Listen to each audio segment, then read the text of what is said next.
Good evening and welcome to another episode of Apolitically Incorrect Guyana. I went live early on Instagram, so I've been having a chat with them and Robbie, our technical director at the back there. But nonetheless, you have a really good show for you guys today. I'm luckily in a good mood. Very often I come on this show and I'm very upset about something, but I don't think there's anything I'm particularly very upset about, to get angry today. Obviously having a good time walking around Georgetown, hearing people ask me if I stop thief current. And, it's always my typical answer, to be honest with you, it would be a lot more plausible that I was stealing current if there was any current to steal, right? Because we always in blackout. So I'm not sure what the government is accusing me of stealing. Now, people are going to sit there and say, well, it's not the government. Why you keep blaming everything on the PPP? Because the truth is, GPL has not said anything about Kian Jabour stealing current. Kian Jabour doesn't have a contract at GPL. Kian Jabour doesn't have an account. I have nothing, okay? I pay rent somewhere. So when this whole thing started about Kian Jabour stealing current, I went, how am I stealing current? I don't even deal with GPL. But I guess those guys, what I found funny about it too, and Tim keeps bringing it up and telling me, you need to say something about this, is that it's so interesting that GPL themselves have not done an investigation or even concluded an investigation, yet the whole of the PPP has decided I am stealing electricity. For one, you would think that there was some sort of, mechanism of privacy, because I'm not sure how an accusation is being made by the vice president or by the people in the PPP that I'm stealing electricity when no investigation has even been done. So it's illogical. And then more importantly, you would really wonder, if GPL is so independent. I saw random videos of posts coming up, meters on posts, and I'm like, I don't even know if that's my post. I don't even know how they have decided that you just post a video of a random post with a meter and then say Kian Jabour stealing current. Like it's just such a blatant lie that it's sad to see the PPP stoop to that kind of level. It's, especially after the 2020 election when, remember we had Lampy and Pampy and all the nonsense they used to talk. And, PPP, oh, we're better than them. Oh, we're more moral or more decent and blah, blah, blah. And then you watch them make blatant lies like this or better yet throw, plant drugs behind Melly Mel's mother's house, not even in the yard. And you're kind of sitting there going, how low and how nasty can you get? And it's just really sad because you watch all the little commentators, the PPP commentators, it's the same ones over and over on Facebook. They really think they're special because they keep running their mouth and it's the same ones over and over and everybody has seen it now. And it's just a sad state of affairs that this government is so low life, you know what I mean? And I mean, we really need better for this country. Like we really, really need that. At some point in time, the citizens stand up and say, you know what? We're tired of this, separation that they're trying to cause in the country. We're tired of the lies being spread just to try and make themselves look good or discredit anybody else. And at some point, the politics needs to mature. We make it very clear, Tim and I on this show, that we don't attack anybody personally. I mean, we don't sit down here and make accusations against people, because we feel like they're bad people or they're speaking out against us. It's a democratic society. I thought anybody's allowed to do that. I just saw a headline in the papers, on one of the news sites, stating from the president, all those noisemakers will be left behind. And I'm sitting there going, what do you mean noisemakers? This is a democratic society. People are allowed to speak out against the wrong things that you're doing. If people are not benefiting from your governance, from your presidency, from your government, then they're allowed to say something. It's a democracy. This is a free country. So what do you mean you're going to get left behind? Why, you're not going to give them contracts? Or you're going to run around and tell people that they steal in electricity or are drug dealers? What lies are you going to make up next for all the people that are calling you out and holding you accountable? Because everyone in this country knows the nonsense that's happening, the corruption. So I mean, we have to mature as a country. And, to be honest with you, the government officials, everybody knows.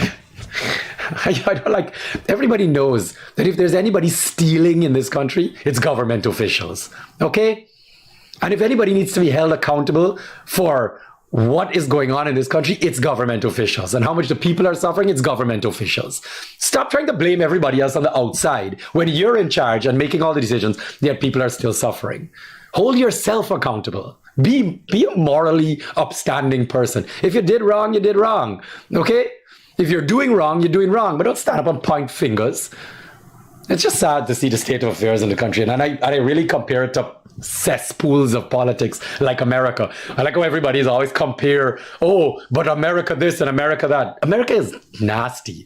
America is when you look at their political situation, Guyana and America are like on par. It's just vicious and low life and it's reached a point, unfortunately, where I think Americans, just like us, we have to realize these politicians are not good people and really just there for their own gain. And people have to start realizing that. When they start to throw stones at other people, they're just trying to take the pressure off of themselves or the attention off of them. People keep asking all the time, because the biggest burning question in the country right now is, why are we still getting blackouts? Why is the water still brung in the pipes? Why are the police still corrupt? Why are the roads breaking up 6 months after they build them? And everybody's big question is always, is it incompetence or are they doing this on purpose?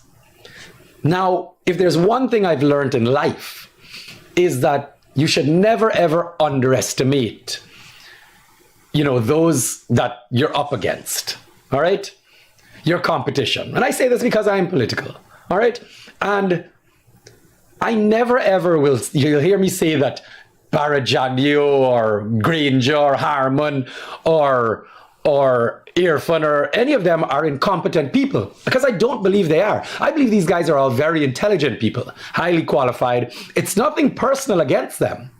So because of that fact, I always have to keep in mind that if I can sit down right now and I can look around the world, or even myself can come up with ways to fix the road better or to stop blackouts, then I know these guys in power, or who have been in power, are capable of doing it. All right? So the question is, why is it still happening? Now, it's, in my opinion, believe whatever you want, these guys are purposely doing it to ensure that we are busy at the bottom here, fighting for scraps, struggling because our fridge blows because of the power fluctuation or the traffic situation. I mean, that's craziness going on in traffic. I can't believe people is driving that thing every day. And you're sitting there, you get angry and frustrated because it takes you an hour and a half to get home or an hour to get to work. And then you still got to deal with police bothering you for a bribe. And then when you reach home, you got blackout. And then your blackout comes on, lights come back on, you go to take a bath, the water brown, and you're sitting there going, oh, Jesus, it's one thing after the next. But these problems for a population of less than 1 million people are easily solved. But clearly these guys are choosing not to solve it. So what they do is they have everybody struggling at the bottom, struggling with your little daily life issues, which should not be issues at all. And at the end of the day, they just taking everything at the top. They cleaning up the whole pie at the top. Nobody knows what they're doing because you have no time to pay attention to that. You're just struggling to survive. And that's the game that they're playing. All right? You have to realize that at some point. This is the game. They want everybody to be confused and to struggle and to be focused on other things while they themselves are doing whatever they want at the top.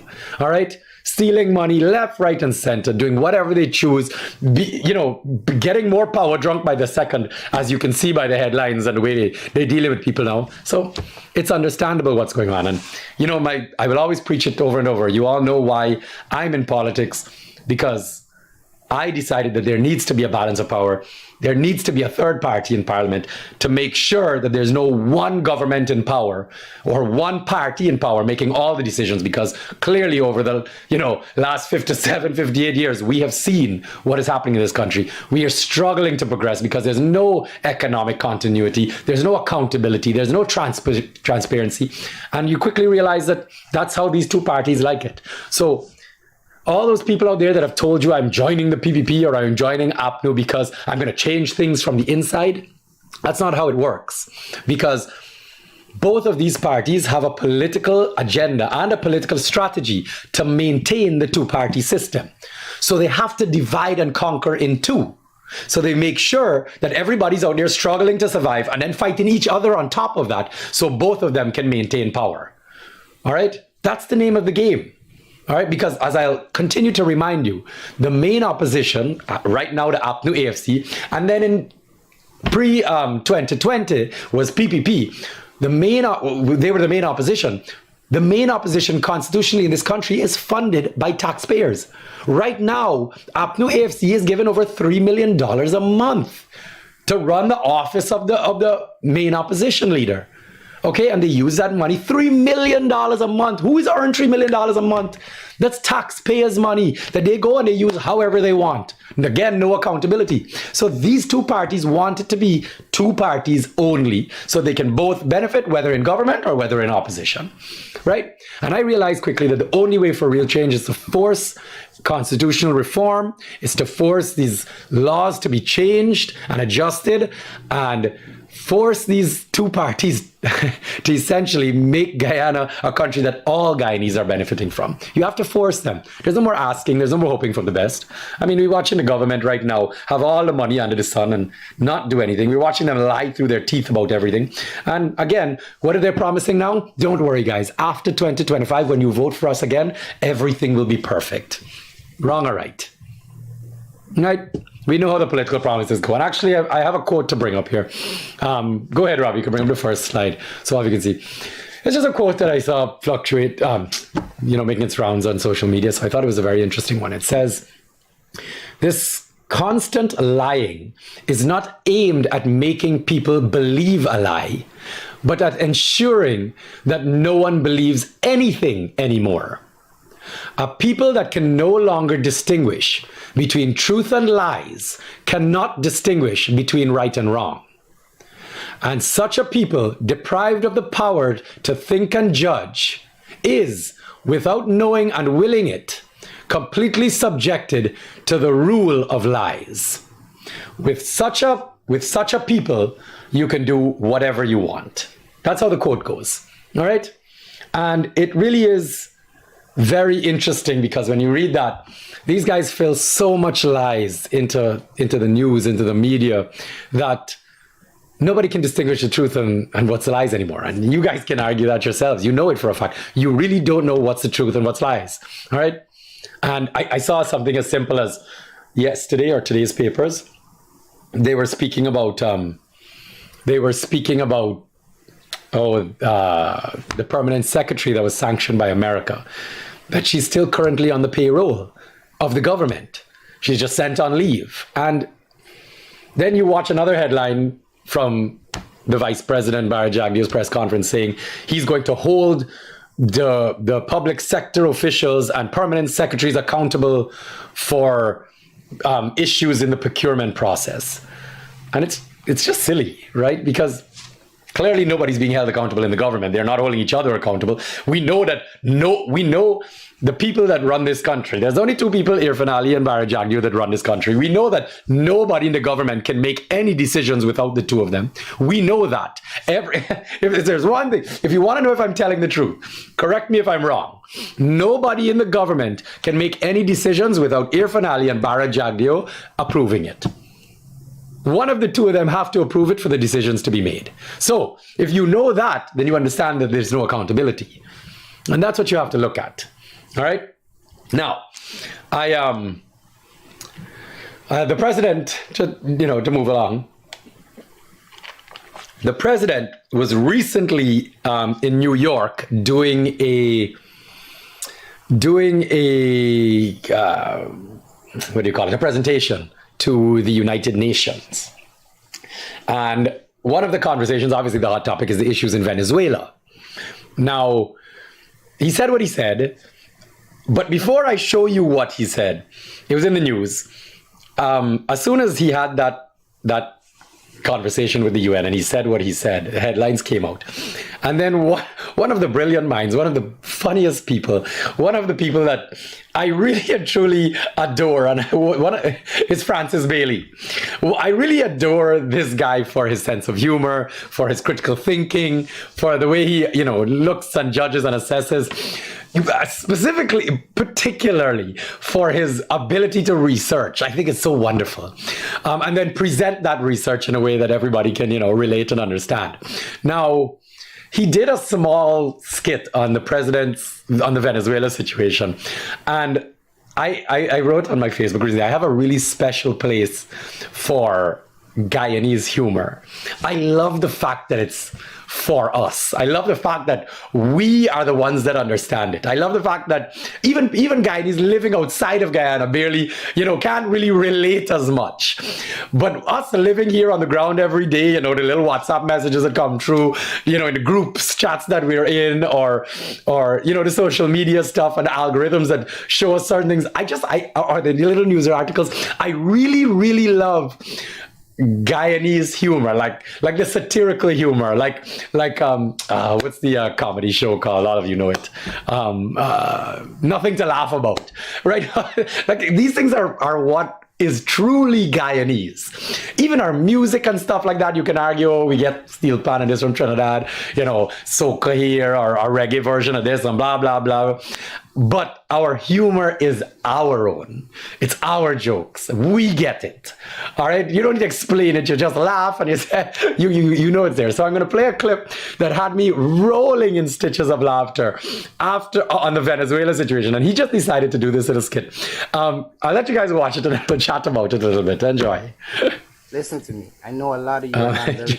You guys can go. I posted it on my Instagram as well. In the event of an invasion by our enemy, Venezuela. Okay, you're saying Guyana doesn't even have an air defense system, no ground radar, no SAM system.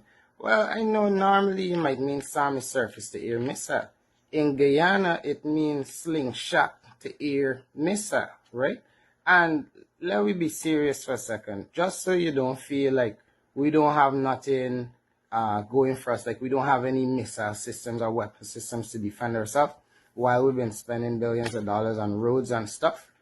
Let me just share some confidential information with you that I have received G13X15 ZZY classified clearance to share with you today, to let you know Guyana got a lot of battalions. I sat down here and, after speaking with the different, sources, I've written here 10 battalions that Guyana has that we're going to be deploying, right? So let me just educate you, and you could share this knowledge with other people that are nervous about Guyana's prospects, right?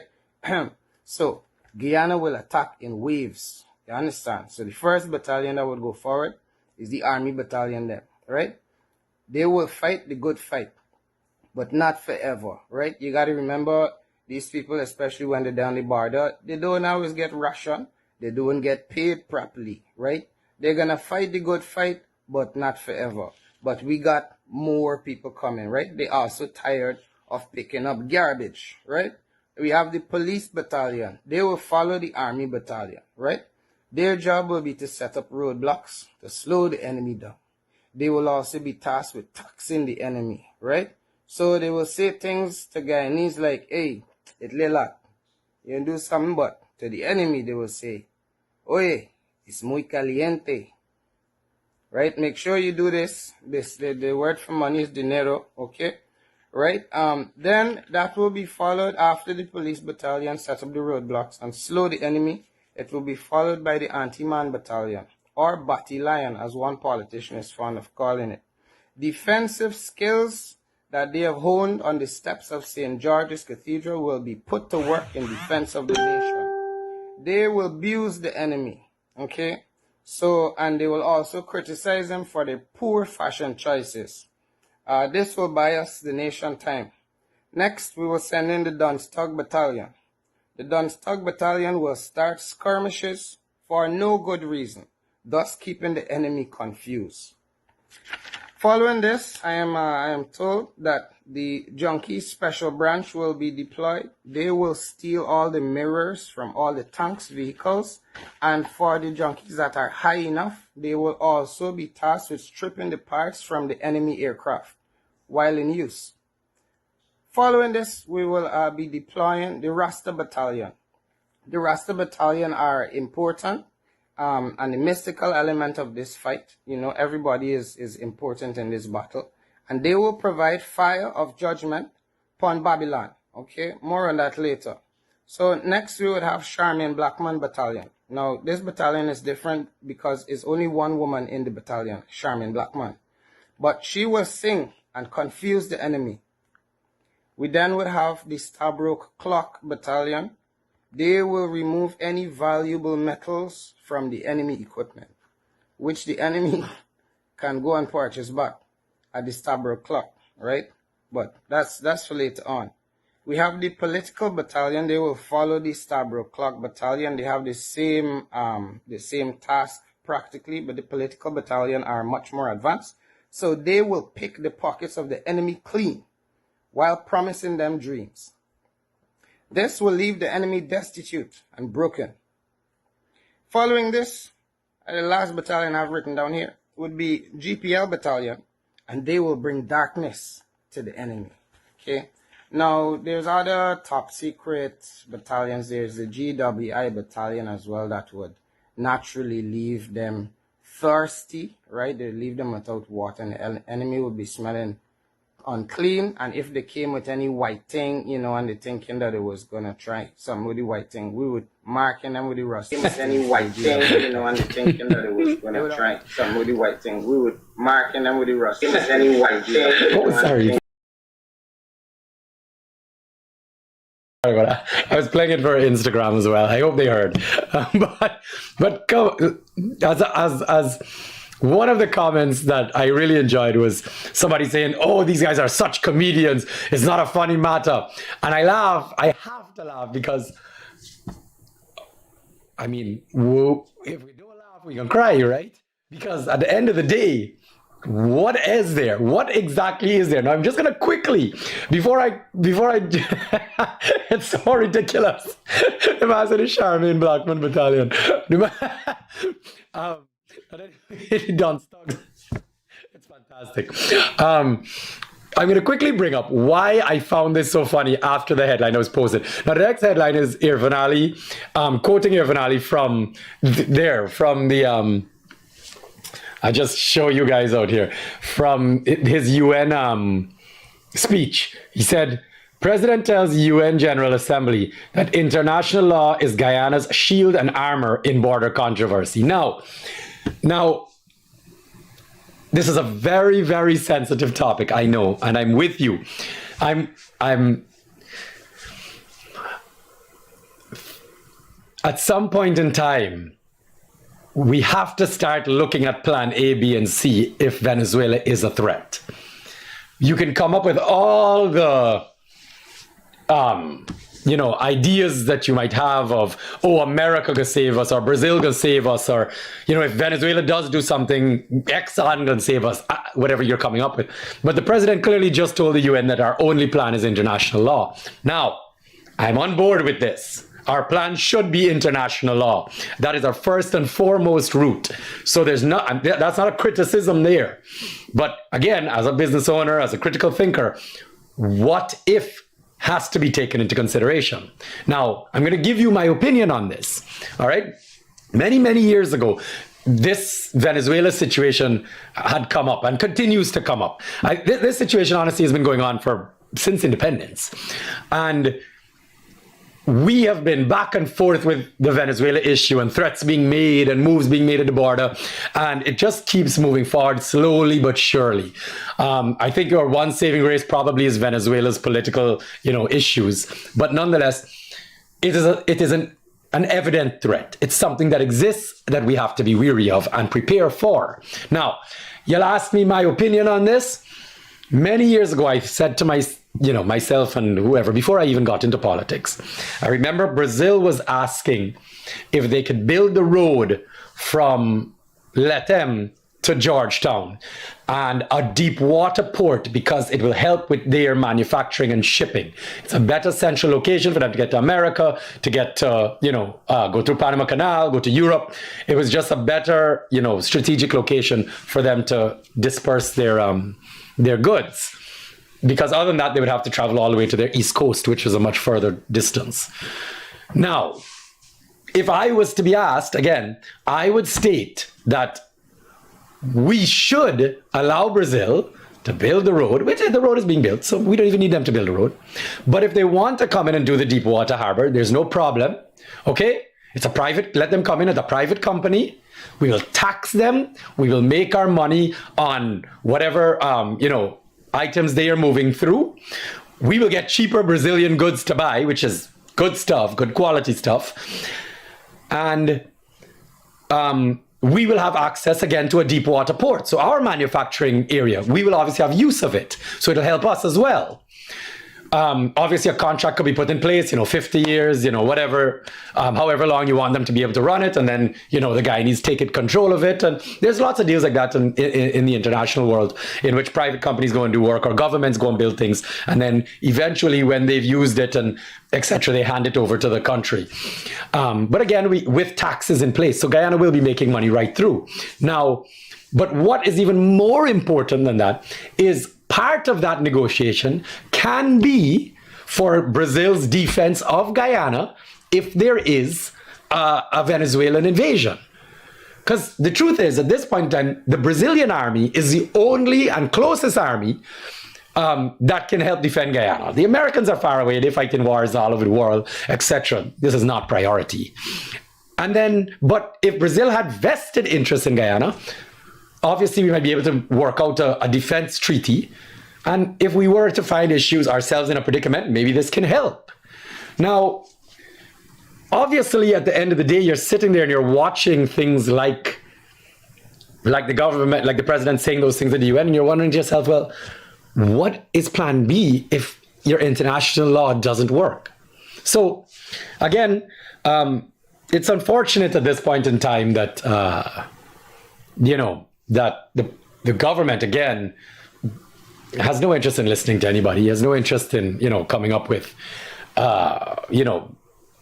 plans that include other people's ideas, etc. And I'll show you this. I'm going to switch topics quickly. Again, just to make sure. Thank you so much to Francis for that. Again, if you don't laugh, you can cry. And I thought that was so smart of him. But what I'm going to do is I'm going to show you another instance of the government, again, showing that they don't care about anybody except for themselves. The PPP not caring about anybody except for themselves and only caring that their ideas are the best. Now, I want you to remember, always in the back of your head, that the APNU/PNC represent almost half of this country. Now you hear that, and I know you racial people out there, you blindly loyal to the PPP, nothing else exists. You look at the PPP like it's your religion. Nothing else can be better. I get it. I know you're crazy. I understand.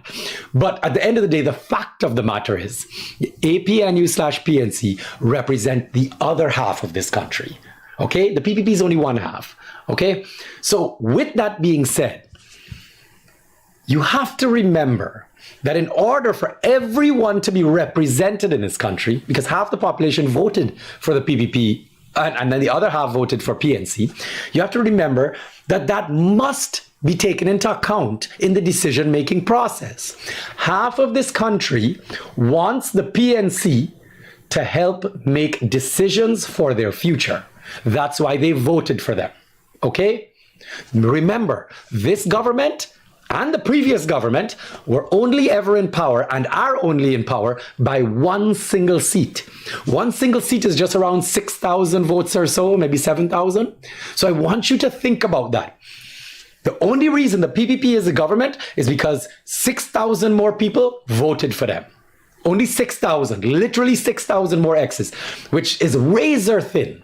Now, that means that we have to take into consideration the people that voted for APNU, AFC, PNC. Okay, take them into consideration. That is the right thing to do because they are asking for their representatives to be part of the decision-making process. Now, I'm going to bring up a headline here that will show you, it's a Jagdeo headline about the oil, yes, this one. Now, this headline, I'm sorry, is disgusting, right? Because it states, in Jagdeo's last press conference, this is today's news or yesterday's news, Jagdeo dismisses opposition's 20-point plan for oil sector as totally useless document. Now, I hear you, all you crazy PVP addicts. Bharat is the best thing in the world and he know everything and we must kiss his feet. I get you guys. You love him. You vote for him. Go for it. But remember that part of being a human being is understanding that you have to look out for other people. You have to take other people into consideration. Now, I'll be the first. I had this conversation today, funny enough. It's very interesting because when the PPP hear APNU, PNC, they go crazy. Oh, elections rigging. Oh, I remember why the conversation came up. We were passing on by coffee there and we saw the Durban Park Stadium and we all had a laugh. You know, the PPP have left that stadium there because it's wonderful space that they could have done a lot with by now. The PPP have left that thing there decrepit as it is because they want a reminder for the PPP people to remember how bad the PNC is. Nobody in this country changing their vote because of a decrepit stadium. If we change it, we vote, it's because of GPL and how bad of a job the PPP doing. But truth is, these guys are only here to care about firing shots at the opposition. They're not actually caring about doing better. All right?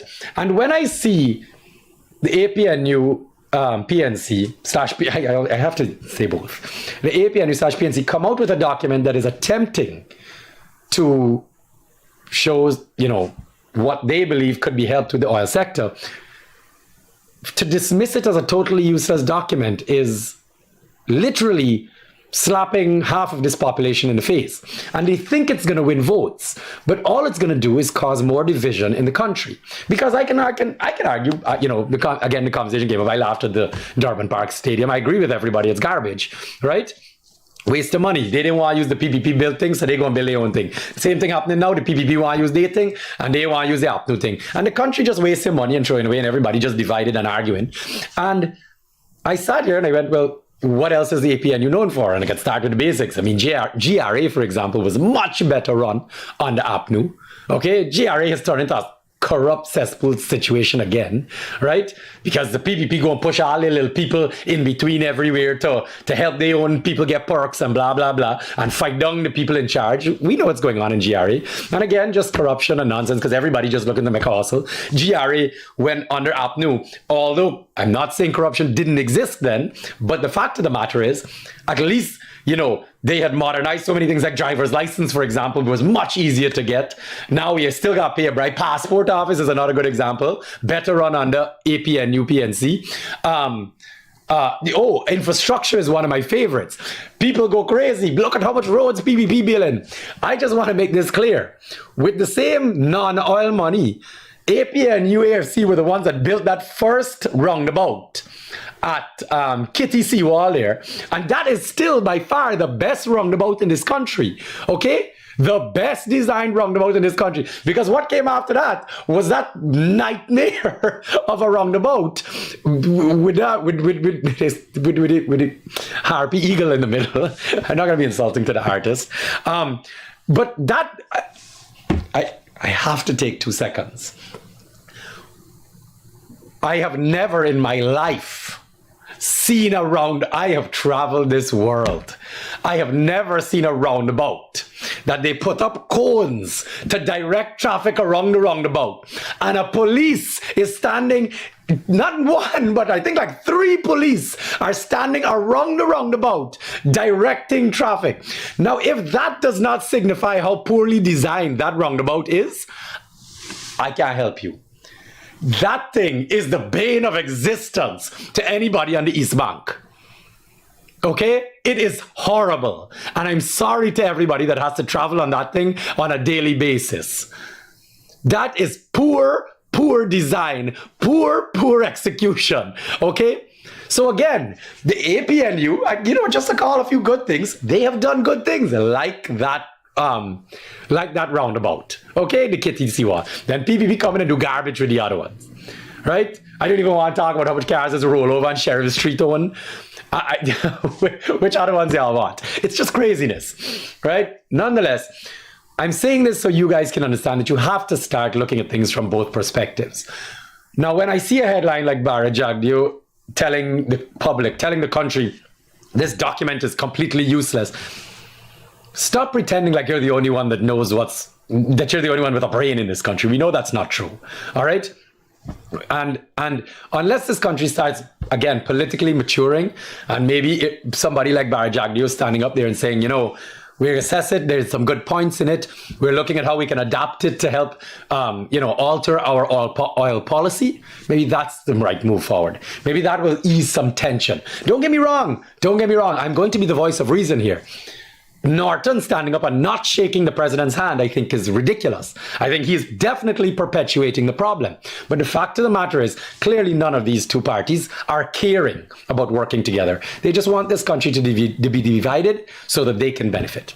And here I am, once again, full circle, stating that if there's anything that we need, is we need a third party in the middle that are forcing these two parties to work together, because they both represent the largest portions of the country. All right?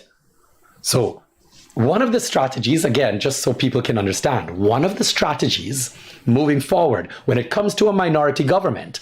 Now, this one might be a little bit more intellectual. So sorry if it goes over your head because you're blindly enraged by the PPP or the PNC. But when we can get a minority government in parliament and you have 35% going to the PPP, okay, so they maintain government, 35 seats going to the PPP and 20 seats going to the PNC. That means the PPP will still be government. But then you have the other 15 seats in the middle, right? Or 16 seats, let's do it 34. Let's do it 34, 2016, okay? What you're looking for is for a situation that the government has to work with the opposition. And if the middle party has gotten the least amount of votes, then that means the majority of the country wants the two larger parties to rule. Now, how I see that working is by somebody like myself. Let's say I got the swing vote. I would just take 2 steps backwards and say, listen, PPP, listen, APNU, the country wants you guys to make the decisions. The country is asking for you two to be the decision makers. Now, because of that, you don't need me. Yes, I can choose one side or the other side, and I can, pass a budget or pass a law that helps the country move forward, which is definitely going to happen if there's a stalemate. But the real idea is for these two parties to come together and say, listen, let's work on a budget together. Let's make sure we pass it. Let's make sure a project like Amelia Falls moves forward, or the gas to energy moves forward, or the Harbour Bridge, or the this or the that. And at the end of whoever's in government, that project will continue, or these changes that have been made will have continuity, because both of these parties were in the decision-making process. Now, they both agreed, so no matter who's in government, things will continue and the people will continue to benefit, not just based on one jump or the next, not just based on one decision maker or the next. Now, these are very, very simple things. And you're going to watch the comments. I'm going to take 2 seconds here because I love that the comments go crazy when I say this, because I know it's logical and I know there are people out there that understand it, but you watch the comments here and the fake profiles and these ones. Why are you saying this? This is so stupid. This is a bad idea, because these people are actually paid to make sure that these types of ideas don't get out there. These types of ideas are struck down because the government, the PPP, want to stay in power. So they have to make sure that they pay people, and I can tell you there's lots of them. All right, they're paid, I always keep reminding y'all, I think it's $130,000 a month, maybe more now. And they're given a contract, and their job is to keep making fake profiles and to keep, coming up with, just keep personally attacking. Look, I'm watching one profile here talking about me stealing GPL while I'm talking about this. Somebody wrote here, why, where were you in 2020? Why weren't you saying this about, I'm going to say this. I got into politics in 2018. I helped launch ANUG, a New and United Guyana. I was an executive from the beginning. Okay, I think I was the 5th person to join the party in 2018. APNU were in power in 2018. They were doing a terrible job, in my opinion. So I got involved in politics, and I didn't join the PPP because I didn't want them to come back with the corruption which we're seeing now. But I said to myself, the only way forward is for the minority government. So I joined what I thought was the most independent third party, which clearly everybody can see now is the truth. Where are all the other third parties? But ANUG is still here. Now, in 2018, I fought and we contested against APNU AFC in the 2020 election. I was one of the people that stood up there and guarded ballot boxes. I stood up in Ashman's building. I went to the recount every single day. Okay? The personal sacrifices that were made in order to defend democracy in Guyana, that's where I was pre-2020. So if you're a paid, clown, like one of these, PPP commentators, and you're wondering if I did this against APNU, the answer is yes. I got involved with creating an entire political party against APNU. Okay? So that's where I was, doing this exact same thing against APNU. And now I'm here because the PPP are just as corrupt as ever and sinking this country and have people suffering here just like APNU did. Okay?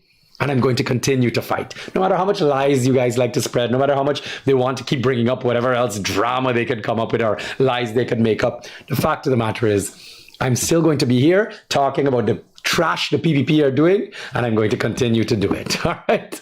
Just like I did against APNU, all right? And guess what? All these people commenting here, and about God only knows what, go and pay your GPL bill, you sound just like Lampy and Pampy. You are just as stupid, okay? You are just as embarrassing. And everybody with a critical mind, all that middle ground people, are going to see how sad you PPP people are, okay? It's very low life. And if you guys think that you're gaining votes, you're not. Because they're watching how divisive you guys are. They're watching how much you guys are trying to tear the country apart. So the PPP and APNU, 2 peas in a pod. All right. Off of that, that's why we need a minority government. Vote 2025, vote for anybody except for APNU and PPP. You can bring up the next clip, please, Robbie.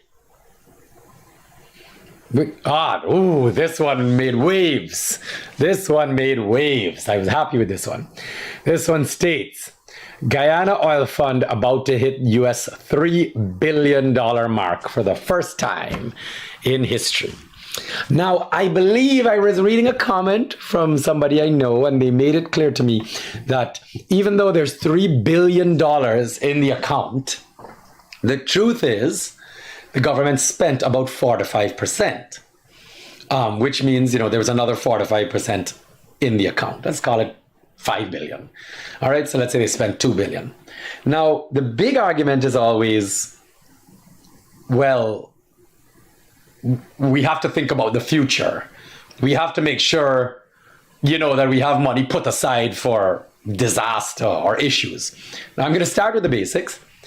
Guyana never had money put aside before oil, and I'm not sure where your rationale has come in all of a sudden that we need to start putting aside money, because none of these governments ain't been putting aside no money. Don't fool yourself. We've always been head over heels in debt.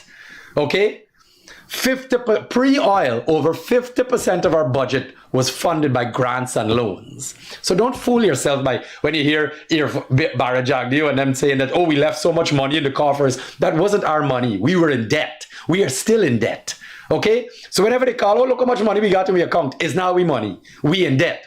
Now, for the first time in history, we actually do have some money. Okay? We're actually looking fantastic with our future projections, money being made, etc. On the deal that APNU AFC signed that the PPP didn't change like they promised. Nonetheless, we are still making money. Now, here is my issue with that headline.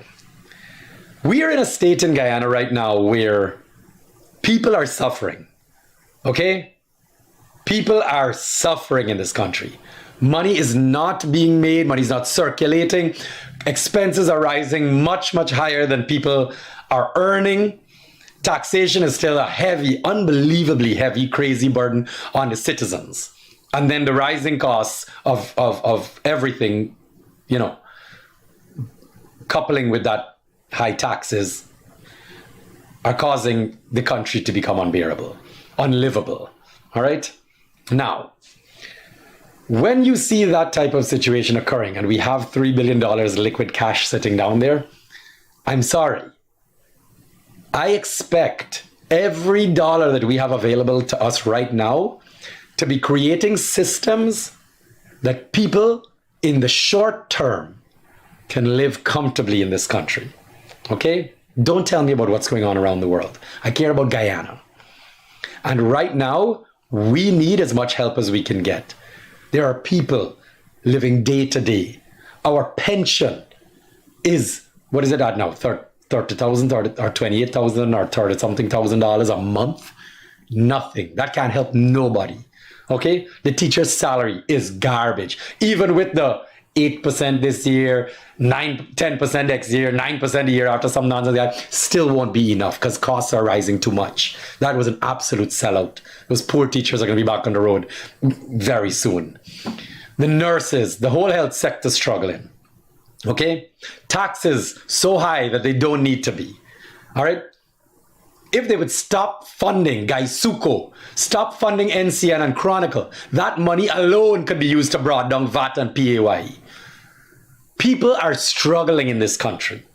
We need the money that we have now to make lives better for the people living here. The single mothers out there struggling. And then you hear the PPP, you know, screaming, oh, well, go and get another job. And then what? Don't have a life? And then what? Just, you think a second job makes life better? It doesn't. It makes life harder. And we're really in a sad state in the situation in this country. And we have $3 billion sitting there that has to be used now to make people's lives better. When people's lives are better now, then we'll start putting aside money for the future. That's how this needs to work. Okay? The few out there that are benefiting from the corruption and running their mouth here on Facebook and elsewhere, guess what? Let those people talk because they are gaining from the corrupt PPP. You guys need to call this government out and make sure that they're giving you more and doing better. Don't continue to struggle on why you can't buy your child a better dinner or more lunch, or struggle to pay your rent or your car bill or gasoline. This government has to do better. They have to drop taxes lower. PAYE by itself could give you more money in your pocket. Something else for the rich people. What about duties on vehicles? Why are duties that high on vehicles, on four-door vehicles and Prados? Why? They're not gaining anything from that. All these things could be changed because we got $3 billion in account sitting doing nothing and earning more. Stop letting them do things like fund Gaisuko. That's garbage. All right? Now, these are just obviously solutions that a third party, for example, can put in play and force this government to change, which is why, again, I continuously say we need a minority parliament. Okay? 30% PPP, 20% APNU, 15% ANUG. Okay, so PPP, 30%, their government, they run the executive, they make the cabinet. 20 for PNC seats, so they represent their constituency, and then 15% down the middle, in which many things can occur. You can either make your PPP and ANUG could come together and pass a budget. PPP and APNU could work together and pass a budget and create new laws and create a better life. But at the end of the day, what it will create is it'll create an inclusive process where other people need to be part of the decision-making process, and even more importantly, accountability. That's the key to moving Guyana forward. We've done this two-party system, winner take all. It's happened too long now, since the beginning of time. It hasn't worked. All right. We know what needs to happen. There needs to be a third party in the middle that remains a third party. All right. That's how we're going to make the changes. Guys, on that note, I am pretty much basically out of time. Robbie, let me cut out now. I had a good chat with these guys, and I hope everybody heard and understood a few new things, and I hope all of you guys have a wonderful weekend. Cricket is in town. I know there's a few heritage festivals. It's the last weekend, I think. So I want everybody to have a wonderful, wonderful weekend. I see lots of things popping up all over the place. There's a food festival on Main Street starting soon for this cricket week and so on. So for all of you there, one last thing, Robbie, please throw it up for me. The CPL sign. This sign came up I was at this game. I obviously didn't see the sign in person, but guys, please don't do this. Okay, it's not a nice thing to do. I'll show you guys on Instagram. It's a sign that a guy was wearing. It says, Guyanese buying Guyana Amazon Warrior tickets versus Trinidad tickets for 20,000 to 15 to 20,000 each. But the other day, sugar was 400 and they balling to pay. Now, first of all, let me state that tickets are not 15 to 20,000. Majority of the people in that stadium bought their $4,000, $5,000, $6,000 tickets.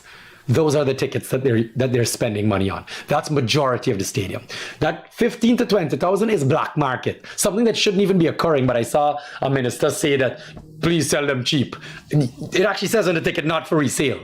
Okay, so it shouldn't even be on black market available. Now, the second thing is that's crazy insensitive, because if you think about the few people that are paying that $15,000 to $20,000. In comparison to the rest of the country that's poor, how have you decided that it's right to blanket the situation? Well, because 10,000 people could afford to buy $20,000 CPL tickets, it means everybody in the country rich. That's what that means. Just stop for a second. Think about other people, guys. Take 2 seconds and think for 1 minute that there are people that are actually suffering out there. There are people out there that need help. There are people out there that can't afford $400 a pound for sugar. Okay? And yes, there are some that can afford black market CPL tickets for 20,000, but that's not majority of the population. It shouldn't even be that price. Everybody should be able to get some access. If the ticket's sold out to the box office, so be it. All right? But the tickets at the box office are $5,000. So don't do things like that. Think about other people for a second, rather than just jumping on this stupid PPP bandwagon of publicity and nonsense. Okay, please, guys, do a little better. Think about other people for 1 second. All right, that's my please this weekend. Please think about other people for 1 second. There are people that suffer from the decisions you make. All right, try not to have anybody else suffer. All right, try to help a little bit more. All right, guys, on that note, thank you all for joining me here on this Friday night on Apolitically Incorrect Guyana. I will see you all here next Friday. Have a wonderful weekend and be safe out there. Take care, guys.